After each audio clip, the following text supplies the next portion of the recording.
मुंबई आग्रा राष्ट्रीय महामार्गावर पेट्रोलिंग करत असताना पोलीस वाहनाचा टायर फुटल्यानं झालेल्या भीषण अपघातात एका पोलिसाचा मृत्यू झाला असून 2 जण गंभीर जखमी झाले। हा अपघात मंगळवार दिनांक 2 सप्टेंबर रोजी दुपारी 1 वाजेच्या सुमारास शिरपूर तालुक्यातील दहिवत गावाजवळ हॉटेल किसान समोर घडला।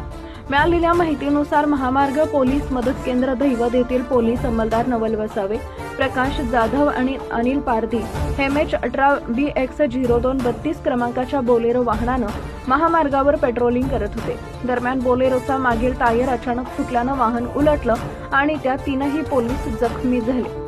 जखमींना तात्काळ शिरपूर शहरातील सिद्धिविनायक हॉस्पिटलमध्ये उपचारासाठी दाखल करण्यात आले, मात्र तिथं डॉक्टरांनी पोलीस कॉन्स्टेबल नवल वसावे राहणार दहिवत यांना मृत घोषित केलं, तर प्रकाश जाधव व अनिल पारधी यांच्यावर गंभीर अवस्थेत उपचार सुरू आहेत। या घटनेची माहिती मिळताच